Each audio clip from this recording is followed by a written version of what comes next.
తాకట్టులో ఉన్న బంగారాన్ని విడిపించి ఆ రోజు ఆన్లైన్ ధరకే కొంటుంది Kommuri gold.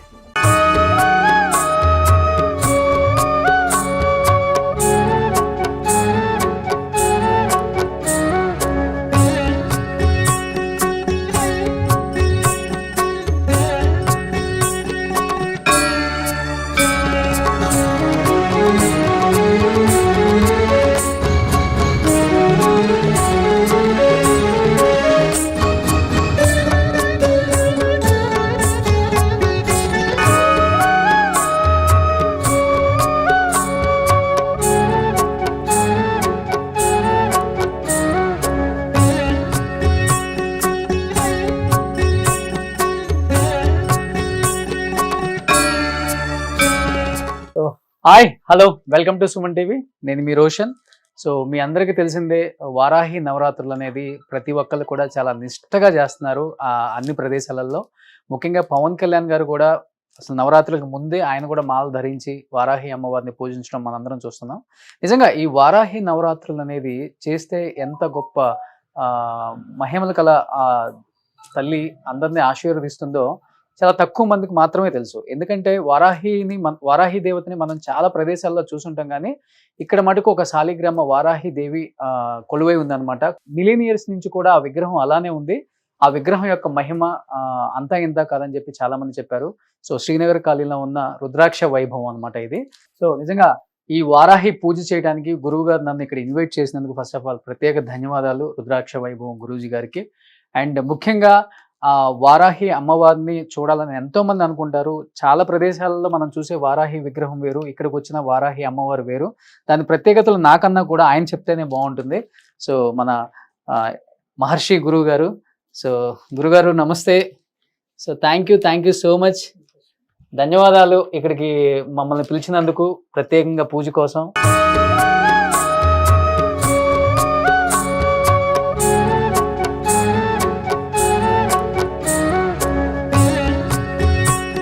First of all thank you so much Srikrishna Chamundeshwari Maharshi గారు.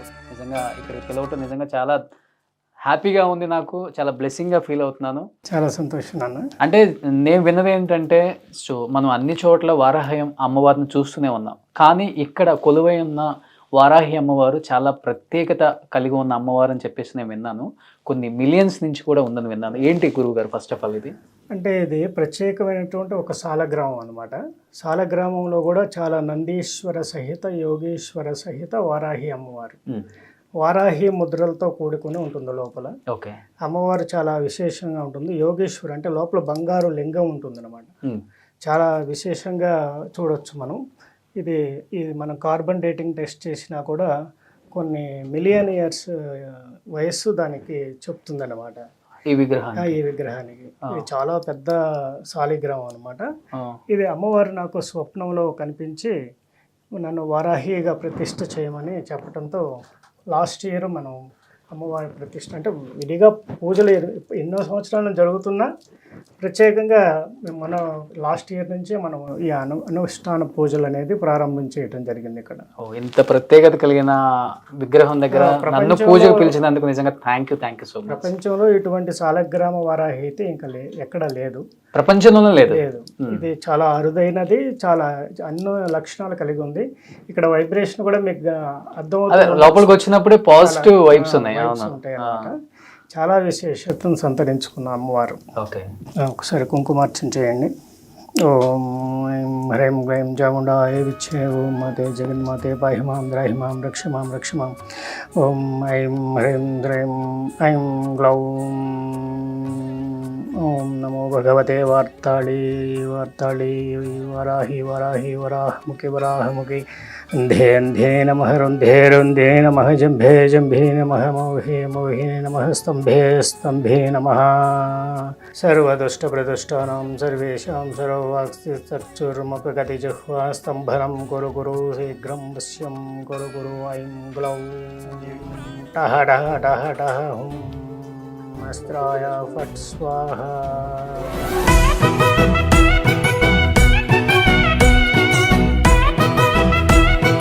గురుగారు మాట్లాడుతుంటే నేను వింటాను. కూర్చోవచ్చుగా? కూర్చోవచ్చు సార్.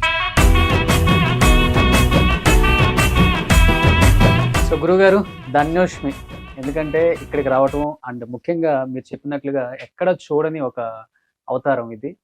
సో కొన్ని తరాల నాటి విగ్రహం అని చెప్పారు. ముఖ్యంగా అసలు వారాహి అమ్మవారు అంటే ఎవరు? లక్ష్మీదేవి వంశమా లేకపోతే పార్వతీదేవి వంశమా? అమ్మవారు ఎవరనే చెప్పాలంటే ముందు విష్ణుమూర్తి నీటిలో ఉన్నటువంటి అవతారంగా మనం చూసినట్లయితే వరాహస్వామిగా వెళ్ళి భూమిని రక్షించడం, వేదాలు రక్షించడం అనేది జరిగినప్పుడు ఆ వరాహ అవతారాన్ని చూసి అమ్మవారు మైమర్చిపోతుంది లక్ష్మీదేవి. అయితే ఆయనకి స్వాలంబన తేవటం కోసం ఆమె వరాహిగా మారి ఆయన దగ్గరికి చేరుతుందన్నమాట. ఈ యొక్క అద్భుతమైనటువంటి సన్నివేశమే వారాహిగా పిలువబడింది. ఆమె భూదేవి. భూదేవే ఆయనకి అర్పించుకునే విధానం వారాహిగా మారటం అన్నమాట. ఈ వారాహి అత్యంత సుందరమైనటువంటి రూపం విష్ణుమూర్తిని స్వాలంబన చేస్తుందన్నమాట. అది భూ వారాహిగా ప్రసిద్ధి చెందింది. అంతేగాని అమ్మవారికి పార్వతీదేవికి ఎటువంటి సంబంధం లేదు దీంట్లో. కేవలం మనకి అమ్మవారు లక్ష్మీ స్వరూపమే. శ్రీవారాహిగానే కొలుస్తారన్నమాట. కేరళలో కానివ్వండి, తమిళనాడులో కానివ్వండి, మనకి లక్ష్మీదేవి స్వరూపంగానే అమ్మవారిని భావించడం జరుగుతుంది. అంటే రకరకాలుగా చెప్తున్నారు, ముఖ్యంగా అమ్మవారి గురించి, అమ్మవారి గొప్పతనం గురించి, అంటే కలిగే ప్రయోజనాల గురించి కూడా చాలా మంది చెప్తున్నారు. సామాన్యులు కూడా, అంటే పూజించే సామాన్యులు కూడా, భక్తులు కూడా. అంటే మీరు దైవాంశ సంభూతంగా భావిస్తుంటారు చాలా మంది మిమ్మల్ని, ఎందుకంటే మీకు వాక్శుద్ధి కూడా చాలా ఎక్కువ. అంటే ముఖ్యంగా కలిగే ప్రయోజనాలు అంటే ఏమని చెప్తారు? ఇప్పుడు వారాహి అమ్మవారు మనకి ఆజ్ఞా చక్రం మీద యాక్టివేట్ చేస్తూ ఉంటుంది అనమాట. అదేవిధంగా మనలో ఉన్నటువంటి షట్చక్రాలను కూడా యాక్టివేట్ చేస్తూ ఉంటుంది. దాంట్లో ముఖ్యంగా ఆజ్ఞా చక్రంలో కొలువై ఉంటుంది అమ్మవారు. తర్వాత పంచమి అమ్మవారు, అంటే మనలో ఉన్న పంచభూతాలను యాక్టివేట్ చేసే శక్తి కూడా ఆమె దగ్గరే ఉంటుంది. అలాగే శని ఎఫెక్ట్ని కూడా క్లియర్ చేసే శక్తి ఆమె దగ్గర ఉంటుంది. అలాగే రాహు యొక్క ప్రభావాన్ని కూడా తొలగించగల శక్తి అమ్మవారి దగ్గర ఉంటుంది. అలాగే భూ సంబంధమైనటువంటి వ్యవహారాలు కానివ్వండి, లేకపోతే మనలో ఉన్నటువంటి అంతర్గత రోగాలను తొలగించడంలో కానివ్వండి, అలాగే శత్రువులు, మనల్ని శత్రువులు పీడిస్తూ ఉంటారు, మానసికంగా అవ్వచ్చు, శారీరకంగా అవ్వచ్చు, లేకపోతే ఆర్థికంగా కూడా అవ్వచ్చు. ఎవరైనా సరే ఆ శత్రు నిర్మూలన అనేది వారాహి పూజ చేస్తే తథ్యం. ఇంకా దాంట్లో తిరిగేలేదు. కాబట్టి వారాహి అమ్మవారిని పూజించడం వల్ల కలిగే ప్రయోజనాలు మన కొత్త లైఫ్ స్టైల్ని మనం క్రియేట్ చేసుకోవచ్చు అన్నమాట. అలా అని చెప్పి ఈ గుప్త నవరాత్రుల్ని పాడు చేసేసారు దాదాపు ప్రపంచంలో. ఈ మీడియా పరంగా కానివ్వండి, బాగా ఒకరిని చూసి ఒకళ్ళు కానివ్వండి, గుప్త నవరాత్రులకు అర్థం లేకుండా జరిగిపోయింది. మంత్రాన్ని మనం బయటికి ఉచ్చరించడం కానివ్వండి, మంత్రం పబ్లిక్ చేసేయటం కానివ్వండి, అనుష్ఠానాలు పబ్లిక్ చేసేయటం కానివ్వండి, చెప్పుకుంటూ ఉంటారు కదా. ఎందుకంటే పూజ ఇష్టపడని వ్యక్తి అనమాట అమ్మవారు. పూజ చేసేటప్పుడు అంటే బార్బాటంగా చేసే పూజ కాదనమాట. చాలా క్లుప్తంగా గుప్తంగా చేయాల్సిన పూజ అనమాట. రాత్రి పూజ దేవి, రాత్రి సంచారిణి దేవి. మనం చూస్తుంటాం అర్ధరాత్రులు మనం ట్రావెల్ వెళ్తుంటే 12 దాటితే అన్ని పండులన్నీ కూడా మనకు రోడ్ల మీద కనబడుతూ ఉంటాయి. ఇక అంటే అమ్మవారు చాలా గుప్తంగా ఉండాలి, గోప్యత అనేది ప్రదర్శించే అమ్మవారు అనమాట. కాబట్టి అమ్మవారిని బాహాటంగా పూజ చేసుకునే విధానం లేకుండా ఉండటం అనేది శ్రేయస్కరం. ఓకే, అంటే మీరు అన్నట్లుగానే ఎక్కువ మంది నైటే పూజ చేస్తున్నారు, బట్ ఎలా చేయాలి ఏంటో కూడా కొన్ని నియమాలు కూడా తెలియట్లేదు. ఇంట్లో పెట్టుకొని ముఖ్యంగా చాలా మంది పూజలు చేస్తున్నారు కాబట్టి ఎలాంటి నియమాలు అంటే 9వ రోజు చాలా ముఖ్యం. రేపు 9వ రోజు ఎలాంటిది పాటిస్తే ముఖ్యం ఇవాళ రేపు? అసలుకి రేపు అమ్మవారికి కంద దీపం అనేది ఇవ్వటం, అలాగే దోసకాయలను నైవేద్యంగా పెట్టడం, వాటిని ఎక్కడన్నా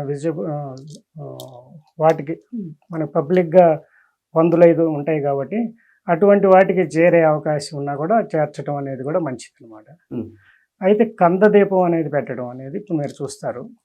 కంద దీపం, కంద హారతి ఇవ్వటం, అమ్మవారికి కంద హారతి, కంద దీపం ఇవ్వటం అనేది చాలా చిలకడ దుంపలు అంటే చాలా ఇష్టం అనమాట అమ్మవారికి. ఇలా కొన్ని ఇంపార్టెంట్ అయిన ఐటమ్స్తో అమ్మవారికి నైవేద్యం పెట్టడం, వాటిని మళ్ళీ వాటికి అందజేయటం అనేది చేస్తే చాలా మంచి సంతృష్టిని పొందుతుంది అమ్మవారు. తన వల్ల కామ్యాలు నెరవేరుతాయి అనేది చాలా మంది ప్రతీతి. ఓకే, అంటే మంత్రజపం అనేది చాలా ప్రాముఖ్యత ఉన్నది అమ్మవారికి అని చెప్తున్నారు కాబట్టి మీరు అన్నారు కొంతమంది మంత్రం చదివే కూడా ఎలా కూడా తెలియదు. కొంతమంది పైకి చదువుతారు, కొంతమంది లోపల చదువుకుంటారు. అంటే ఎలా దాన్ని జపిస్తే ఇది చాలా ఒక అద్భుతమైన సంఘటన ఏంటంటే, నేను చిన్నప్పుడు ఈ పందులన్నీ కూడా వెళుతూ ఉంటే అన్ని విన్గా వెళుతూ ఉంటాయి. ఆ పందులు కాచే ఆయన టహ్ టహ్ టహ్ అంటాడు. అనగానే ఎమ్మటే అవి అన్నీ ఒక లైన్లో వెళుతూ ఉంటూ నేను గమనించాను చాలాసార్లు. అమ్మవారి బీజాక్షరాల్లో టహ్ టహ్ టహ్ అనే మంత్రం ఉంది, ఓకే. బీజాక్షరాలు ఉన్నాయన్నమాట. అది మరి ఒక పామరుడికి ఎలా తెలిసింది? ఇది ఒక ఆశ్చర్యకరమైనటువంటి విషయమే. ఏ పండితుడు చెప్పడు కదా, అవును. పిలిచి బీజాక్షరాలు బోధించడు కదా. మరి అతనికి ఎలా తెలిసిందంటే ఆమె ఇచ్చింది అతనికి మంత్రం. ఓకే. ఎంత గొప్ప అంశం అండి ఇది. అంత అద్భుతమైనటువంటి, అంటే స్వయంగా ఆమె మనల్ని సరిదిద్దగల శక్తి, నిన్ను రైట్ వేలోకి పంపించగల శక్తి ఆమె దగ్గరే ఉంటుంది. ఎప్పుడైతే మనం మంత్రాన్ని జపం చేస్తూ ఉండటం వల్ల మనలో ఉన్నటువంటి కామ, క్రోధ, లోభ, మోహ, మదమాశ్చర్యాలన్నింటినీ కూడా ఆర్డర్లో తీసుకొచ్చే అవకాశం ఉంటుంది. అదేవిధంగా మనం ప్రెగ్నెంట్తో ఉన్నటువంటి అమ్మవారు ఉంటారు, పంది పిల్లలతో ఉంటుంది. అది ఎలా చూస్తుందంటే అమ్మవారు మనకు అటు ఇటు ఉంటారు, 8 దిక్కులా చూస్తుంది. అటు 4 దిక్కులా, ఇటు 4 దిక్కులా చూస్తుంది అమ్మవారు. అంటే ఒక పంది పిల్లల్ని అటాక్ చేయాలంటే 6 కుక్కలు కావాలండి. 6 కుక్కలు అయితేనే ఒక పందిని క్యాచ్ చేయగలుగుతాయి. అంటే అంత ఫైట్ ఈ కుక్కలకి ఆ పందికి జరుగుతూ ఉంటుంది మధ్యలో. అయినా కూడా వాటిని ఎంతో చాకచక్యంగా వాటిని ఓడిస్తుంది. ఈ 6 కుక్కలు ఏంటంటే ఈ అరిషడ్ వర్గాలు అనమాట, మన యొక్క అరిషడ్ వర్గాలు. అదేవిధంగా పంది పిల్లల్ని ఎంత సంరక్షిస్తుందో మనల్ని కూడా అంతే విధంగా మనం ఉపాసన చేసిన వారిని సంరక్షిస్తుంది. ఇది లైవ్ అనమాట. ఎవరైనా కూడా పందుల్ని ఒకసారి మనం గమనిస్తే చెప్పినయే మనకు అర్థమవుతుంది. కాబట్టి అమ్మవారు సంరక్షణీయ స్వరూపిణి, మనల్ని జాగ్రత్తగా కాపాడుతుంది. అలాగే లలిత పరాభట్టారికకు సర్వసైన్యాధ్యక్షురాలు. అమ్మవారి ఎడమ వైపే ఉంటుంది. అమ్మవారు ఏదైనా కొద్ది కాలు కదిపిందా ఎమ్మటే వారి యొక్క దుష్ట సంహారం కోసం బయలుదేరుతుంది అనమాట. ఓకే. అమ్మవారు సప్త మాతృకల్లో కూడా ఒకటి, అనమాట. ఈ రక్త బీజుడిని సంహరించడం కోసం అమ్మవారు వీళ్ళందరినీ మళ్ళీ తీసుకున్న తరుణంలో ఈమె కత్తి, డాలు, ఒక మేకను పట్టుకొని గేదె మీద స్వారీ చేస్తూ రక్త బీజుడిని చంపి ఆ రక్తాన్ని తాగుతుందన్నమాట. ఇలా ఎన్నో విజయాలని ఆమె మనకు అనుగ్రహించింది లోకానికి. అదేవిధంగా దండనాయిక, తారాకాంతి తిరస్కారి అన్నమాట అమ్మవారు. చాలా విశేషంగా ఉంటుంది అమ్మ. విశుక్ర ప్రాణహరణ వారాహి వీర్యనందిత అని మనకు లలిత సహస్రనామంలో కూడా చెప్పబడింది. అమ్మవారి యొక్క వైభవం అంతా ఎంత అని మనం చెప్తా ఉంటే ఇంకా చాలా ఉంటుంది అనమాట. ఓకే. అంటే ఎక్కడెక్కడ ఉన్నాయి టెంపుల్స్ అసలు? అంటే హైదరాబాద్, మన తెలంగాణ, ఏపీలో ఏమన్నారు అసలు? అవును, నేను ఉపాసన చేసింది అయితే, అంటే మొదటిదైతే నేపాలే, బారాహి టెంపుల్, తారా బారాహి టెంపుల్ అని అంటుంటారు అక్కడ. చాలా వజ్ర బారాహి టెంపుల్ అంటారు అన్నమాట. అది అసలు చాలా తాంత్రిక అండి. అక్కడ కొన్ని వందల వేల దున్నపోతుల్ని పెంచుతారు, అమ్మవారికి తర్పణం చేస్తారు, వాటిని రక్త తర్పణాలు. అత్యంత దారుణమైనటువంటి, అంటే ఎక్కువ బలి కార్యక్రమాలు జరిగే ప్లేస్ అనమాట అది. అలాగే కేరళలోనూ ఉంది, అలాగే మన తమిళనాడులోనూ ఉంది. కొన్ని చోట్ల మాత్రమే మనకి అమ్మవారి విగ్రహాలు మనకు కనిపిస్తుంటాయి. ఇప్పుడు బాగా ప్రాచుర్యంలోకి వెళ్ళింది. మీ యొక్క సుమన్ టీవీ ప్రభావం కూడా బాగుంటుంది కాబట్టి బాగా పూజలు అందుకోవడం, చాలామందికి బాధలు తగ్గుతాయి ఈ కారణంతో. సో ముఖ్యంగా అయితే మనకి నేపాల్లో ఉన్నటువంటి టెంపుల్ ప్రాచీనమైంది అన్నింటికంటే కూడా. తర్వాత తమిళనాడు అనేది ఎక్కువ ప్రాచీన్యత పొందింది. బృహదేశ్వర ఆలయంలో ఉంది, అలాగే తంజావూరులో కూడా ఉందన్నమాట. ఓకే. సో జేడి గారు, మీరు అమ్మవారి గురించి విన్నదంటే ఏమన్నా? అదే ఇప్పుడు గురువు గారు చెప్పినట్టు ముఖ్యంగా ఈ నవరాత్రులు అన్నవి చాలా ముఖ్యమైన విశేషం. ఇంతకుముందు ప్రాచుర్యంలో లేవు, అవి గుప్తంగా జరిగేవి అన్నది మనందరికీ తెలిసిన విషయం. శ్లోకాలు కూడా ఉన్నాయి, వారాహి శ్లోకాలు. ఈ నవరాత్రుల్లోనూ వాటిలను మనం జరుపుకుంటూ వాటిని మననం చేసుకుంటూ నేను కూడా చేస్తుంటాను. సో ఆ విధంగా ఉంది. మీరు అన్నట్టు వారు అన్నట్టు ప్రాచుర్యంలోకి వచ్చింది. తర్వాత ముఖ్యంగా పవన్ కళ్యాణ్ గారు కూడా వారి ప్రచారానికి వారాహి అని పేరు పెట్టడం వల్ల మొత్తం రాష్ట్రంలోనే, ఉభయ రాష్ట్రాల్లో కూడా ఈ విషయం ప్రాచుర్యంలోకి రావడం, తర్వాత వారు కూడా ఈ విధంగా దీక్షలు చేస్తుంటారు. సో ఆ విధంగా మీరు చెప్పినట్టు ప్రజలందరికీ ఇప్పుడు ఈ విషయాలు తెలిసాయి. దానివల్ల కొత్తగా ఉత్సాహము, తర్వాత తెలుసుకోవాలన్న ఆరాటం కూడా ప్రజల్లో పెరిగింది. ఎప్పుడైనా కూడా ఫైనల్గా ఆధ్యాత్మిక దిశగా మనం ప్రజల్ని తీసుకువెళ్ళాలి. అది చాలా ముఖ్యమైన విషయం. ఎందుకంటే ఆధ్యాత్మికంగా మనిషి నియంత్రణలో ఉంటే స్వభావం కూడా నియంత్రణలోకి వస్తుంది. అంటే తన కాన్సన్ట్రేషను, ఏకాగ్రత కూడా పెరుగుతుంది. తప్పు చేయకూడదు అన్న ఒక భావన కూడా వస్తుంది. ఎందుకంటే భారతదేశానికి ఆయువు పట్టు ఆధ్యాత్మికత. దాని నుంచి మనం ఎప్పుడైతే దూరం అవుతామో, ఇప్పుడు ప్రస్తుతం సమాజంలో జరుగుతున్న నేరాలు, ఘోరాలు అన్నవి ప్రధానంగా మనకు ఆయువు పట్టు అయిన ఆధ్యాత్మికత నుంచి బయటికి వెళ్ళడం. కాబట్టి సమాజాన్ని మళ్ళీ ఆధ్యాత్మిక దిశగా తీసుకువెళ్ళడం అన్నది చాలా ముఖ్యం. అందుకనే గురువుగారు చెప్పినట్టు ప్రజలను, ముఖ్యంగా ఇళ్లలోనూ, తర్వాత సామూహికంగానూ ఈ విధంగా పూజలు చేయడం వల్ల ప్రజల యొక్క స్వభావము, వాళ్ళ ప్రవర్తన, వాళ్ళ ఏకాగ్రత ఇవన్నీ పెరిగి మనల్నంటూ ఎవరో చూస్తున్నారు, మన ప్రవర్తనను గమనిస్తున్నారన్న విషయం కనుక మనలో అవుతే మన ప్రవర్తన సక్రమంగా ఉంటుంది. ఎందుకంటే చాలా చోట్ల ఒక చిన్న ప్రయోగం జరిగింది.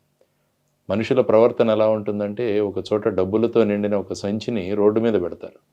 అది పెట్టగానే 2 సెకండ్లో మాయమైపోద్ది. ఆ తర్వాత ఇంకొక సంచిని పెట్టి సీసీటీవీ కెమెరాలు పెడతారు. అది 2 సెకండ్లో మాయమవుతుంది. ఆ తర్వాత ఒక సంచిని పెట్టి సీసీటీవీ కెమెరాలు పెట్టి ఈ ప్రాంతం సీసీటీవీ సర్వేలెన్స్లో ఉందని రాస్తారు. ఆ సంచి అలాగే ఉండిపోతుంది. అంటే ఒక వ్యక్తులు మనల్ని ఎవరైనా గమనిస్తున్నారంటే మనుషుల యొక్క ప్రవర్తన మారుతుంది. అదే ఈ విధంగా మనల్ని ఎవరో గమనిస్తున్నారన్న భావం మనలో ఉన్నప్పుడు ఏమవుతుందంటే మన స్వభావం మారుతుంది. అదే ఆధ్యాత్మికత. ఆ దిశగా వెళ్ళడం, మనల్లో మనం పరిశోధించుకోవడమే ఆధ్యాత్మికత. మన గురించి మనం లోతుగా తెలుసుకోవడమే ఆధ్యాత్మికత. కాబట్టి ఆ విధంగా ఈ విధమైన విషయాలు ముందుకు అసలు ఈ అంశంలో మిమ్మల్ని ఎంతవరకు ఎవరు చూసుంటారు జేడి గారు? వారిలో చాలా ఆధ్యాత్మిక కోణం దాగి అంటే జేడి గారు అన్నట్లు నిజంగా జనంలో కొంత మార్పు అయితే మొదలైంది పవన్ కళ్యాణ్ గారి వల్ల. ఆయన ప్రచార రథాన్ని కూడా వారాహి షేప్ లోనే చేయించడం కానీ, పేరు పెట్టడం కానీ, తర్వాత ఆయన వారాహి అమ్మవారిని పూజించే విధానం చూసి చాలా మందిలో మార్పు వచ్చింది. ముఖ్యంగా ఆయన ఫ్యాన్స్ కావచ్చు, లేకపోతే మనలాంటి వాళ్ళం చాలా మంది, మేము కూడా. వారాహి అమ్మవారిని పూజించటం అనేది ఆయన పూజ చేసిన దగ్గర నుండి వారాహి అమ్మవారికి కూడా వెలుగు వచ్చింది ఒక రకంగా చెప్పాలంటే. అది కూడా ఒక గొప్ప విషయం అని చెప్పుకోవచ్చు. అలాగే వారాహి పవన్ కళ్యాణ్ గారి భక్తులు అందరూ, అంటే శిష్యులందరూ కానివ్వండి, వారి అభిమానులు కానివ్వండి, ఈ వారాహి పూజ చేయడం వాళ్ళు కూడా ప్రారంభించుంటారు చాలామంది. వారందరూ కూడా చాలా మార్పులు వస్తాయి, ఇంకా మంచి మంచి ఫలితాలు పొందుతారు అన్నమాట. ముఖ్యంగా అమ్మవారి పూజలో ఏం చేయకూడదు అంటే ఎటువంటి నిషేధం ఉంటాయి? దీంట్లో ఏంటంటే శాక్తేయ విధానాలు ఉన్నాయి, అంటే తాంత్రిక విధానాలు ఉన్నాయి. ఇది అమ్మవారు మనలో నెగిటివ్ ఎనర్జీని తీసేస్తుంది అన్నమాట. ఎంత వరకు నెగిటివ్ ఎనర్జీని తీసేస్తుంది అంటే అల్టిమేట్ ఇంకా మనలో ఉన్నటువంటి నెగిటివ్ మొత్తం తీసేస్తుంది. అయితే మన బాడీలో నెగిటివ్ పాజిటివ్ 2 ఉంటేనే కదా సమతుల్యత జరిగితేనే. కాబట్టి ఎక్స్ట్రా ఉన్నటువంటి డిజార్డర్స్ ఏవైతే ఉన్నాయో నెగిటివ్ ఎనర్జీని దాన్ని పూర్తిగా తొలగిస్తుంది అన్నమాట. ఈ క్రమంలో ఏంటంటే శాక్తేయ విధానం, తాంత్రిక విధానాల్లో ఈ మందు, ఈ మాంసాలతో నైవేద్యాలు పెట్టి చేస్తుంటారు. అది చేయటం వల్ల ఏమవుతుందంటే అది ఇంకొక రూపంలోకి మారుతుంది అనమాట. ఆ యొక్క నెగిటివ్ ఇంపాక్ట్ ఎఫెక్ట్ పడుతుంది వాళ్ళకి కూడా పడుతుంది. తర్వాత ఆమె వజ్రవారాహిగా ఉన్నప్పుడు, స్వప్న వారాహిగా ఉన్నప్పుడు, ఉపాసన చేసేటప్పుడు చాలా మోస్ట్ డేంజరస్ అనమాట. అంటే ఎక్కడ సంతృప్తి లేకపోయినా ఎమ్మటి వాళ్ళ మీదే దుష్ట ప్రభావం పడుతుంది వాళ్ళ మీద. అంటే అది తట్టుకోలేరు ఆ ఎనర్జీని. సో అందువల్ల ఎంతవరకు కూడా వారాహి ఉపాసన చేస్తారంటే వద్దనే చెప్తాం. మీరు ఎంతవరకు చేయాలో ఎవరికైనా కూడా. ఉపాసకులు అయితే చేయొచ్చు, కానీ మామూలుగా గృహస్థులు ఎవరు కూడా పెద్ద పెద్ద వజ్రవారాహి, స్వప్న వారాహిని చేసి కష్టాలు తెచ్చుకోకూడదు అనమాట. ఎందుకంటే ఆమె సంతృప్తి పరచడం అనేది అంత తేలికైన అంశం కాదు. కాబట్టి అవన్నీ కూడా గుప్తంగా ఉంచడమే మంచిదని నా అభిప్రాయం. అంటే ఎలా చేస్తే మంచిది, అంటే ఎలాంటి నైవేద్యం పెట్టాలి, ఎలా చేసుకుంటే చెప్పటమే గుప్తంగా ఉంచడం మంచిదని నా అభిప్రాయం అంటున్నాను. అంటే మీలాంటి వాళ్ళు చెప్తేనే కదా అది చేస్తే ఆల్రెడీ చేసుకోవాలని అర్థం. అంటే ఇప్పుడు ఏదైతే మనం చెప్తామో, మీరు అన్నట్లుగా చాలా మంది డిజిటల్ మీడియా ప్రభావం, డిజిటల్ మీడియాని వచ్చిన తర్వాత దాంట్లో చూసి రకరకాల అది మనం ఎక్స్పెరిమెంట్స్ అన్ని రకాలుగా ఇప్పుడు ఎట్లా అయిపోయిందంటే మీకు తెలిసిన విషయమే. అవును, అది మనం ఈసారి స్పెషల్గా ఒకసారి చెప్దాం దానికోసం. ఎందుకంటే అది ఇప్పుడు చేయకూడదు, ఇప్పుడు అలా అది చేయటం వల్ల వాళ్ళకి ఎక్కువ నెగిటివ్ ఇంపాక్టే పడుతుంది కాబట్టి అది కొంతమందికి మాత్రమే పర్సనల్గా గుప్తంగా చెప్పవలసిన విధానం అనమాట. ఓకే. కాబట్టి అది మనం త్వరలో మళ్ళీ ఇంకోసారి క్లుప్తంగా నేను చెప్తాను. సరే, అది క్లుప్తంగా చెప్తా అన్నారు కాబట్టి మీరు చెప్పండి గురూజీ. అంటే అమ్మవారి మీద అంటే మీకున్న అనుభవాలు, అంటే మీకు జరిగిన మీ లైఫ్ లో ఎన్నో యాక్సిడెంట్స్ నుంచి నేను బయటపడడానికి కారణం అయిందండి. ఒకసారి కంచి నుంచి వస్తున్నప్పుడు టైర్ బరస్ట్ అయ్యి దాదాపు 1 కిలోమీటర్ అటు ఇటు పాములాగా తిరిగి రోడ్ ఒక సప్టాన్ని కూడా గుద్దితే సప్టా కూడా పగిలిపోయింది. తర్వాత సప్టాన్ని గుద్దిన తర్వాత కారు 2 చక్రాల మీద అట్లా వెళ్ళి లోయలో పడిపోతున్న తరుణంలో ఒక మైలురాయి లాగా ఉండి ఆ రాయికి కారు గుద్దుకొని ఆగిందనమాట. నాకు వరాహి అమ్మవారే ఆపింది అని నాకు బాగా విశ్వాసం. జేడి గారు, మీరు ఎప్పుడైనా విజిట్ చేశారండి వరాహి అమ్మవారి టెంపుల్? నేను తమిళనాడులో విజిట్ చేశాను. తమిళనాడులో విజిట్ చేశాను నేను. గురుగారు చెప్పినట్టు నేపాల్ ఎప్పుడు నేను అటు వెళ్ళలేదు, కానీ తమిళనాడులో ఉన్నాయి. బృహదేశ్వర ఆలయంలో కూడా ఉన్నది. తమిళనాడు ఆలయాల్లో కూడా వారాహి మూర్తి సర్వసాధారణంగా ఉంటుంది, అక్కడ సాధారణంగా ఉంటుంది. కాబట్టి తమిళనాడులో గుళ్ళకు వెళ్ళి అక్కడ వెళ్ళినప్పుడంతా కూడా చాలా సందర్భాల్లో వారాహి మూర్తి అక్కడ ఉండి దాని పూజలు కూడా జరుగుతుంటాయి. అవును.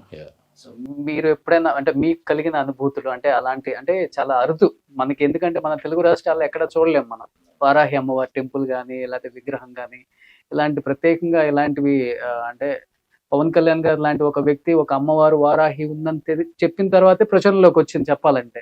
సో మీకు కలిగిన అనుభూతులు లేకపోతే మీ లైఫ్ లో జరిగిన మిరాకిల్స్ అంటే ఏమని చెప్తారు? ఎందుకంటే నా చిన్నతనం అంతా కూడా శ్రీశైలంలో జరిగింది. నేను చిన్నతనం అంతా కూడా 24 సంవత్సరాలు అక్కడ పెరిగాను నేను. కాబట్టి ఆ ఆధ్యాత్మిక ప్రదేశంలో పెరగడం వల్ల అక్కడ ఉన్న వైబ్రేషన్స్ ఎప్పుడు కూడా స్వయంభూ ఎక్కడైతే ఉంటుందో అక్కడ ఆ ప్రాంతంలో ఉన్న వైబ్రేషన్స్ వేరుగా ఉంటాయి. అంటే స్వయంభూ వైబ్రేషన్స్, ఆ తర్వాత పెద్ద ఋషులు ప్రతిష్ఠించిన మూర్తులు, ఆ తర్వాత రాజులు ఇలాంటివి ప్రదర్శించినవి, ఇవి ఈ సీరియల్లో వస్తాయి ఎప్పుడైనా కూడా. కాబట్టి స్వయంభూ ఎక్కడైతే ఉంటుందో, ఫర్ ఎగ్జాంపుల్ మీరు అక్కడ చూసుకుంటే శ్రీశైలంలో మనం అష్టాదశ శక్తిపీఠాల్లో ఉన్నది, జ్యోతిర్లింగాల్లో కూడా ఉంది. కాబట్టి ఆ ప్రాంతం యొక్క ప్రభావం, ఆ ప్రాంతంలో ఉన్న అక్కడికి వెళ్తేనే ఒక వైబ్రేషన్లో ఉంటాం మనం. ఆ తర్వాత ముఖ్యంగా ఋషులు ప్రతిష్ఠించినవి, ఆ తర్వాత రాజులు ప్రతిష్ఠించినవి. సో ఆ విధంగా ఎందుకు మనం స్వయంభూ దగ్గరికి ఎక్కువగా వెళుతుంటామంటే ఆ ప్రాంతాల్లో ఉన్న ప్రభావాలు. జడి గారు చెప్పినట్లు స్వయం అనేది ఎక్కడ ఉంది వారాహి అమ్మవారి? నేపాలే. ఇది స్వయంభే కదా. ఓకే, ఇది స్వయంభే. స్వయంభూ అండి, అమ్మవారి స్వయంభూ. అమ్మవారి యొక్క బీజాక్షరాలు మనం చేస్తూ ఉంటే మనలో షట్చక్రాలన్నీ కూడా యాక్టివేట్ అవ్వటం అనేది చాలా ఫాస్ట్గా ఉంటుంది. ఆజ్ఞాచక్రంలోకి మంచి తొందరగా వస్తుంది. అలాగే ఒక ముద్రలో కూర్చొని అమ్మవారికి ధ్యానం చేయడం అనేది కూడా చాలా ఇంపార్టెంట్ ఉంటుంది. అది చేయటం కూడా మంచి ఫలితాలు ఇస్తుంది అన్నమాట. ఉపాసన చేసేటప్పుడు మనం ఈ కాన్సన్ట్రేషన్ అనేది చాలా ఇంపార్టెంట్. శబ్దాలు చేస్తూ గంటలు వాయించేస్తూ చాలా డిస్టర్బెన్స్ చేస్తూ చేసే పూజ కాదనమాట. చాలా సైలెంట్గా గుప్తంగా చేయాల్సిన పూజ అమ్మవారికి. అలా మనం వారాహి నవరాత్రులను పూజ చేసుకోవడం. ఈ నవరాత్రులు చివరి రాత్రి రేపే కాబట్టి చక్కగా కందదీపం నైవేద్యం అనేది ఇవ్వటం అనేది మంచిది. కందలు ఉన్నాయి కదా, కంద చక్కగా స్పూన్తో తీసి దాంట్లో ఆవ నూనె, ఆవు నెయ్యి రెండింటిని కలిపి చక్కగా 5 ఒత్తులు ప్రమిదలు వేసి చక్కగా దీపం వెలిగించి అమ్మవారికి హారతి ఇవ్వచ్చు.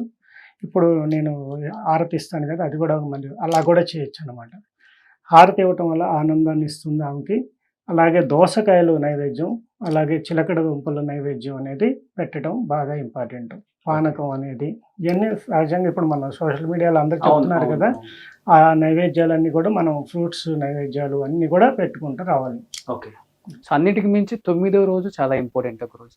అంటే మీరు చెప్పినట్లు, ఎందుకంటే మీరంటే కొన్ని నియమాలు తెలియక కూడా కొంతమంది అంటే ఒక వీడియోలో ఒక రకంగా ఉంటుంది, ఒక వీడియోలో ఒక రకంగా ఉంటుంది. కొన్ని నియమాలు తప్పినప్పటికి కూడా 9వ రోజు మటుకు అమ్మవారికి ఎలాంటి పూజతో అమ్మవారికి చక్కగా తలస్నానం చేసి శుచిగా శుభ్రతగా ప్రశాంతత, మనస్సు కూడా శుచిగా ఉండాలన్నమాట. మనస్సు కూడా శుచిగా ఉండి నెమ్మదిగా ఉండాలి. మనస్సు హడావిడి కాకుండా నెమ్మదిగా ఉండి చక్కగా అమ్మవారికి ధూమహారతి ఇవ్వాలి. ధూపంతో ధూపహారతి ఇచ్చిన తర్వాత బాగా ధూపం ఇవ్వాలి. ధూపం ఇచ్చిన తర్వాత కొద్దిసేపు అమ్మవారిని ధూపంలో ఉంచి దర్శనం చేసుకోవడం. ఆ తర్వాత నైవేద్యాలు పెట్టడం. నైవేద్యం పెట్టిన తర్వాత అమ్మవారికి కంద హారతి ఇవ్వటం. మామూలుగా హారతి ఇచ్చిన పర్ల, కంద కోసం మళ్ళీ పరిగెత్తక్కర్లు అందరూ. దొరికితే కంద హారతి ఇవ్వటం అనేది, లేకపోతే చక్కగా హారతి ఇచ్చి చక్కగా సంతృప్తిగా అమ్మవారికి వాయనం శారీ అయి పెట్టి అమ్మవారికి ఆనందంగా నైవేద్యాలు, పరవాన్నము, చక్కెర పొంగలి ఏవైనా కూడా పెట్టి సమర్పించి అమ్మవారికి పూజ ముగించవచ్చు. సో ఒకరోజు 9వ రోజు అసలు ఎలాంటి నియమాలు చేస్తే ఎలాంటి హారతులు ఇస్తే బాగుంటుంది? పంచహారతులు ఇవ్వచ్చు, ధూపహారతి ఇవ్వచ్చు, దీపహారతుల్లో నాగహారతి ఇవ్వచ్చు. ఇంకా వారు కందహారతి ఇవ్వమని చెప్పా కదా, కందహారతి, కంద దీపం కూడా పెట్టచ్చు అనమాట. ఇప్పుడు కంద దీపం అక్కడ ఉంది చూశారు కదా, ఆ కంద దీపం కూడా మనం ఇక్కడ వెలిగిస్తారన్నమాట. కంద దీపం వెలిగించవచ్చు. తర్వాత హారతులు పచ్చ కర్పూరంతో కూడా హారతి ఇవ్వచ్చు. ఇది చాలా హారతులు ప్రత్యేకత. తర్వాత అమ్మవారికి నైవేద్యాలు, ఇప్పుడు ఇందాక చెప్పిన నైవేద్యాలన్నీ ఇవ్వచ్చు. తర్వాత అలంకారం అనేది చక్కగా చేయడం అనేది అమ్మవారికి ఇష్టం. అంటే జ్యోతిష్య శాస్త్రరీత్యా ఉపాసనలో ఎవరికి ఉపయోగిస్తారు? జ్యోతిష్య శాస్త్ర ప్రకారం వారాహి అమ్మవారిని పూజ చేయటం వల్ల రాహు గ్రహ దోషాలకు సంబంధించిన ఏదైనా ఉంటే ఉపశమనం లభిస్తుంది. అలాగే తంత్రశాస్త్ర ప్రకారంగా తాంత్రికంగా కొంత ఇన్ఫెక్టెడ్కి గురవుతారు కొంతమంది. చేతబడులని, బాణమని, చిల్లంగని, లేకపోతే దిష్టికి, కొన్ని దుష్టశక్తి కొన్ని కాన్సెప్ట్స్లో కొంత రోడ్ల మీద పడేసి తొక్కి వెళ్ళిపోవటం, వీటన్నిటికీ కూడా అమ్మవారు చెక్ పెట్టేస్తుంది అనమాట. వారాహి మాత అని తలుచుకుంటేనే చాలు అనమాట, అలాంటివన్నిటిని కూడా దూరం చేయగల శక్తి ఉంటుంది. అలాగే మనకి భూ వివాదాలు ఉంటాయి చాలా వరకు. భూమి అమ్ముడు పోకపోవటం, లేకపోతే ఎప్పటి నుంచో ఆ భూమి పరిష్కారం కాకపోవటం, లేకపోతే దాన్ని కట్టలేకపోవటం, లేకపోతే దాంట్లో వాస్తు ఉందని చెప్పి దాన్ని పాడుబట్టేసేయటం, ఇలా ఏదైతే భూమి సంబంధం ఉన్నాయో ఈ 9 రోజులు చేసిన వారాహి పూజకు సంబంధించిన ద్రవ్యాలన్నింటినీ, మాలిన్యాలన్నింటినీ కూడా ఆ యొక్క భూమిలో నిక్షిప్తం చేసేయచ్చు. అది తీసుకెళ్ళి ఇప్పుడు పూజా ఐటమ్స్ అన్నిటిని కూడా అక్కడ భూమిలో పాతి పెట్టేయటం వల్ల కూడా ఆ భూమి క్షేత్రం పవిత్రమై వారికి అనుకూలంగా మారుతుంది. అది వారికి అమ్మి పెట్టారంటే అమ్మి పెడుతుంది, లేకపోతే దాన్ని డెవలప్ చేయాలంటే డెవలప్ చేస్తుంది, అక్కడ గృహయోగం కావాలంటే గృహయోగం వస్తుంది. అలా ఆ భూమికి సంబంధించిన దోషాలు ఏవైనా కూడా సరిచేయబడతాయి అన్నమాట. నిజంగా చాలా చాలా విశేషాలు తెలియనివి నిజంగా చాలా క్లుప్తంగా చెప్పారు. చాలా సంతోషం. నేను ఎక్కువ మాట్లాడను, ఎందుకంటే అనుష్ఠానంలో ఉంటాను కాబట్టి. అందుకే మీరు ఎన్నోసార్లు వీడియోలు రండి అంటున్నా నాకు ఆ సమయం సరిపోదు. నువ్వు గమనిస్తున్నావు కదా, మాకు సమయం సరిపోదు కాబట్టి మీ దగ్గరికి రాలేకపోవటం, వీడియోలు చేయలేకపోవటం అనేది జరుగుతూ ఉంటుంది. అయితే ఇంకా అమ్మవారి చాముండేశ్వరి మాతను కూడా మనం తెలుసుకోవాల్సిన అంశం ఉందన్నమాట. ఇక్కడ అమ్మవారు వజ్రకవచ సాలగ్రామంలో ఉన్నారండి. వజ్రకవచ సాలగ్రామంలో అమ్మవారి యొక్క హృదయంలో ఉంటారు. అమ్మవారు స్వప్నంలో కనిపించి నా చేత విగ్రహాన్ని తయారు చేయించింది అనమాట. అది ప్రతి సంవత్సరం మనం విశ్వశాంతికై 1108 నదీ తీర్థాలతో అభిషేకాలు అనేది, ఈ సాలగ్రామాలన్నిటితోనూ అభిషేకాలు అనేది చేయటం అనేది జరుగుతూ ఉందన్నమాట. నిజంగా చాలా ధన్యవాదాలు గురూజీ. చాలా అంటే చాలా సంతోషంగా ఉంది. ఒక పాజిటివ్ వైబ్స్ ఉన్నాయి లోపలికి రాగానే. అండ్ జేడి గారు, నిజంగా మీరు కూడా ఇక్కడ జాయిన్ అయినందుకు చాలా మన అదృష్టం గారు. ఎప్పటి నుంచో చెప్తున్నారు, ఈ రోజు మన అదృష్టం ఇది. మమ్మల్ని కలవడం కూడా ఒక అదృష్టం.